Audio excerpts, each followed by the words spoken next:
producer of Harbinger, this record, was Kevin Killen, and he engineered on Peter Gabriel's So, and he took me to the Madison Square Garden, New York show. I met Peter and the band afterwards. They ended up needing a singer, and then I had a message on my home machine from Peter saying, really liked your music, could you please join us? So, I just had to jump into it and do it.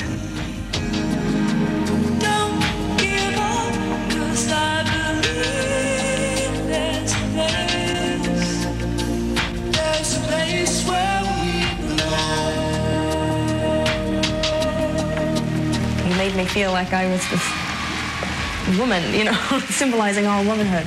You sort of started off in the limelight, shall we say, singing with a famous performer, did you not? Peter Gabriel. Peter Gabriel. How did that happen? Because you didn't sing on the album. First of all, we should say it's Sinead O'Connor sings on the album and Kate Bush and all those people, but you actually do their parts when they go live. Yeah. Well, he heard this, actually, and through his guitar player, David Rhodes. And Sinead was leaving the tour at that point, and he needed another female to sing, and he really loved this and asked me to join him. And I am so ordinary. You're playing around with a lot of traditional female roles, the wife, the doll, the little girl. Do you identify with these roles, or how do you identify? Just compassionately, I hope, looking out at society and seeing a lot of women in the world probably feeling compromised because they have so much more to offer creatively, intellectually, than just being a homemaker. And there's nothing wrong with being a homemaker. I want to be a homemaker. I want to have a family one day, but I'm not limited to that, and no person should be. It's just kind of quiet observation. A lot of people interpret this song differently. Yes. I mean, you get some guys who cheer in when I sing, you know, while you go have a beer. But that's all right. That's what good art should do, hopefully. Touch many different kinds of people. And, but I intended it to have sarcasm. Like, this is a sad story of a woman who's fallen in love and has given her life to the marriage. But now she's starting to feel kind of disappointed and melancholy and pretty pissed off, too.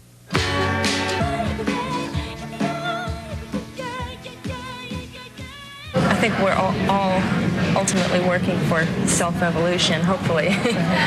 And I see a difference between my first album and the second, This Fire, just purely because I was able to pluck up my courage and produce it myself and come out of my piano playing shell. I was so shy about playing piano in front of audiences and revealing that. I just thought I sucked all the time, which is not true. It's just myself beating myself up in my own head. So like finding your own voice or your own place and like doing things, moving toward yourself has helped you gain your independence. Yeah. That was a main key? Yeah, I mean, life struggle helped me grow. You know, it's often like pain is our greatest teacher, right? Because you learn the most from it.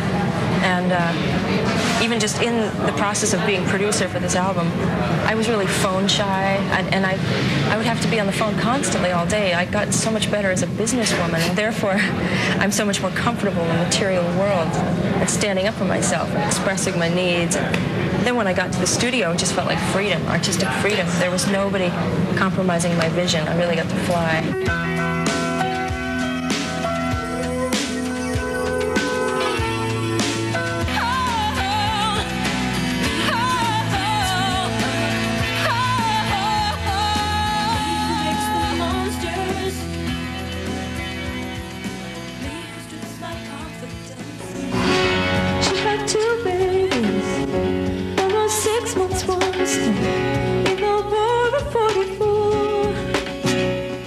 To me, Lilith is a symbol of hope. I think it'll be very inspirational for especially the 12-year-olds and the 7-year-old girls that come here. Because I know if I were that age coming to this show, I would have been moved and filled with hope that there was a world that I could go into. Sometimes this world is daunting, and I think it's a very positive thing we're offering at Lilith Fair. It's hope to me.